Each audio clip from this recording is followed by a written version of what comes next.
যেই একদিন পেয়ারা মাখা খেয়ে খুব ভালো লেগেছে, দাদা আজকেও সেই নিয়ে চলে এসেছে পেয়ারা মাখা। আর আমি তো দেখেই লোভ সামলাতে পারিনি, রান্না শুরু হবার আগেই শুরু করে দিয়েছি টপাটপ মুখে খেতে। সত্যিই খুব ভালো লাগে পেয়ারা মাখা খেতে। যাই হোক, একটু পেয়ারা মাখা খেয়ে নিয়ে এবার রান্না শুরু করব। তার আগে আমি মহুয়া চলে এসেছি আবার একটা নতুন ভিডিও নেই। যে যেখান থেকে দেখছেন আমার পেজে সকলকে স্বাগত। আশা করি সকলে ভালো আছেন। যাই হোক, কড়াটা বসিয়ে নিলাম। কালকে দাদা বাজারে গেছিলো, তখন মাছ এনেছিল, কিন্তু কালকার মাছটা করিনি। মাছের সঙ্গে মাছের ডিমটা এনেছিল, সেটাই ভেজে ঝোল করেছিলাম। আর মাছ ভাজাটা ছিল, সেটা ফ্রিজে ছিল, সেটাকেই আজকে করে ফেলবো। প্রথমে কড়াতে তেল দিয়ে একটু তেল দেবার পর জিরে আর লঙ্কা ফোড়ন দিয়ে এবার আলু পটল দিয়ে ঝোল করলাম। আমাদের আলু পটলের ঝোল খেতে খুব ভালোবাসে। আর এদিকে কালকেই মাছের ঝোল করব বলে পেঁয়াজ রসুন আদা জিরে টমেটো লঙ্কা আর তার সঙ্গে দারচিনি আর ছোটো এলাচ দিয়ে পেস্ট করে রাখা ছিল, তাই আজকে কাজটা বেঁচে গেল আমার। আর তার সঙ্গে ওই খানিকটা নিলাম, খুন্তি করে দিয়ে একটু নুন হলুদ আর একটু গরম মশলা আর একটু লঙ্কার গুঁড়ো দিয়েছিলাম কালার আনার জন্যে। বেশি ঝাল খাই না আমরা খুব একটা, দুটো লঙ্কা দিয়েই হয়ে যায়। আর একটু বাটার সঙ্গেও তো লঙ্কা ছিল, তাতেই হয়ে গেল আমার মাছের ঝোলের গ্রেভিটা করা। এবার একটু জল দিয়ে মাছটাকে ফুটতে দিলাম। আর কালকে দাদা বাজার থেকে কুমড়ো এনেছিল। এবার দেখাচ্ছি, ফ্রিজের মধ্যে মাছটা ছিল, বাটিটা বার করতে পারছি না, এত বরফ জমে আছে। সেখান থেকে মাছটাকে বের করে নিলাম। আমি আলাদা করে মাছটাকে আর ভাজিনি, ভাজাই ছিল, আগের দিনই ভেজে রেখে দিয়েছিলাম। যাই হোক, মাছটাকে বাইরে রেখে দিলাম যাতে একটু নর্মাল হয়। আর দাদা খুব সুন্দর কুমড়ো এনেছিল বাজার থেকে, আমার দেখেই পুঁই শাক খেতে ইচ্ছে করছিল, কিন্তু পুঁই শাক আনেনি। এদিকে ধনে পাতা এনেছে, একটু মাছের ঝোলে দেবো বলে না, ধনে পাতাটা আগে নিয়ে ধুয়ে নিয়ে কুচি কুচি করে কেটে মাছে দিয়ে দিলাম। আমাদের বাঙালিদের মাছ ডাল এগুলো রোজ লাগে, আর এগুলো হলে আর কিছু লাগে না। তাও একটা পদে হয় না, 2-3টে রান্নার দরকার পড়ে। তাই কি করলাম, কুমড়ো বেগুন সব ছিল, গাছ থেকে একটু পুঁই শাক কেটে নিয়ে আসলাম। নিয়ে এসে পুঁই শাক চচ্চড়ি করবে। এবার কড়াটাও তো দরকার, মানে গ্যাসটা খালি নেই, সময় নষ্ট না করে প্রেশারেই আমি খানিকটা রান্না করে নিই। একটু তাতে তেল দিয়ে পাঁচফোড়ন দিয়ে লঙ্কা দিয়ে আর পেঁয়াজ দিয়ে ভেজে নিয়ে এদিকে কুমড়ো বেগুন আলু সব কাটা ছিল, সেইগুলো দিয়ে ভাজতে চাইলাম।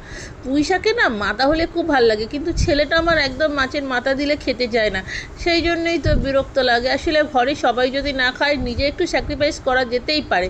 আর যাই হোক, ওই সবজিগুলোকে ভাজা ভাজা হওয়ার সঙ্গে সঙ্গে নুন আর একটু হলুদ দিয়ে দিলাম, দিয়ে তার মধ্যে একটু মিষ্টি দিয়েছি। পুঁই শাক পাতা একটু মিষ্টি না হলে ভাল লাগে না, যেহেতু ছেলের সুগার ধরা পড়েছে, ছেলেকে খাওয়া বারণ, তাই ছেলের জন্য একটু কষ্ট করি, না খাই। আর একটু জিরের গুঁড়ো দিলাম, একটু মাখো মাখো হবে।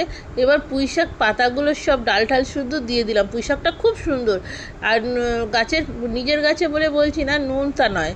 যাই হোক, ওটা একটু নাড়াচাড়া করে অল্প একটু জল দিয়েছি, কারণ টাটকা কেটেছি আর টাটকাই ধুয়েছি, তো জল রয়েছে, তাই অল্প একটু তলাটা যাতে না ধরে যায় দিয়ে প্রেশারটা মুখটা বন্ধ। এদিকে মাছের ঝোলটা আমার হয়ে এসেছে। এবার মাছগুলোকে ছেড়ে দেবো।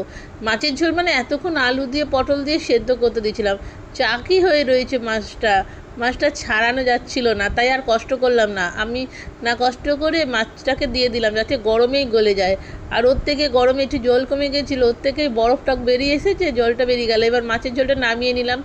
দেখতেও ভালো হয়েছে, আর হালকা মাছের ঝোল খেতে কিন্তু বেশ ভালো লাগে। টাটকা মাছ তো, রুই মাছ ছিল এটা। আর এদিকে আমার পুঁই শাকও সেদ্ধ হয়ে গেছে। পুঁই শাকে সত্যি একটু মাথা না হলে ভাল লাগে না, তবুও কী করব। আবার কড়াতে একটু খালি করে নিয়ে একটুখানি তেল দিলাম, যেহেতু প্রেশারে করেছি একটু ফ্যাঁকা ফ্যাঁকা করে লাগছিলো, আর তার মধ্যে পাঁচফোড়ন দিয়ে পুঁই শাকটা ঢেলে দিলাম। এবার শুকিয়ে নিলে হয়ে গেল। এই সময় যে কাঁঠাল ওঠে না, কাঁঠালের বীজ দিলে দুর্দান্ত লাগে। আমরাও খুব কাঁঠালের বীজ দিয়ে পুঁই শাক খেতে খুব ভালো লাগে, মানে আমাদের একটা করে শাক পাতা হলে খেতে খুব ভালো লাগে খেতে। যা পুঁই শাকটাও নামিয়ে নিলাম।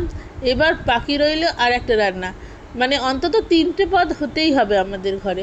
তারপরে কি করবে, এই যে কুমড়ো, আর সবসময় কুমড়োটা রয়ে গেছে, বাদ বাকিটা রেখে দিলে নষ্ট হয়ে যাবে।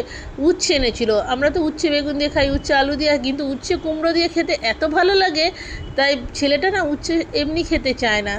ওকে একটু এই কুমড়ো দিয়ে ভেজে দিলে, জানি কুমড়োটা বেশি মিষ্টি, তবুও একটু মিষ্টি মিষ্টি পরে। যাই হোক, কুমড়োটাকে একটুখানি কড়াতে তেল দিয়ে পেঁয়াজ আর লঙ্কা ফোড়ন দিয়ে একটু পাঁচফোড়ন দিয়ে এবার ওই উচ্ছেটা আর কুমড়োটা দিয়ে নাড়াচাড়া করলাম। এবার নুন হলুদ দিয়ে ঢাকা দিয়ে দিলাম, জল ঢালা আলাদা করে দিই।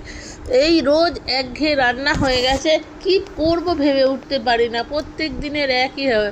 যাই হোক, আমি না একটু তাড়াতাড়ি রান্না করতে ভালোবাসি। আর এই ঝরঝরে ভাত হয়ে গেছে। ভাতটা কিন্তু আমি প্রেশারেই করি। দেখুন কি সুন্দর ঝরঝরে হয়। লোকে বলে প্রেশারে নাকি ভাত ভালো হয় না। হয়ে গেছে 3টে পদ, পুঁই শাক আর চচ্চড়ি আর মাছের ঝোল। সকলের নিশ্চয়ই খাওয়া হয়ে গেছে, আমারও খাওয়া হয়ে গেছে। এইটা একটু পরেই ছাড়লাম। আর রান্নাগুলো কেমন হয়েছে, আমার ভিডিওগুলো কেমন ভালো লাগে আপনাদের একটু জানাবেন। তার সঙ্গে কুলের আচারটাও করেছিলাম, সেটাও রয়েছে। আজকে আর লেবু ছিল না, আর গাছের লেবুগুলো রস হয়নি, এখন পেরে নষ্ট করিনি। তাই এই হয়েছে আজকে দুপুরের মেনু। ও গুড আফটারনুন তো বলতেই ভুলে গেছি। যে যেখানে আছেন ভালো থাকবেন, সুস্থ থাকবেন।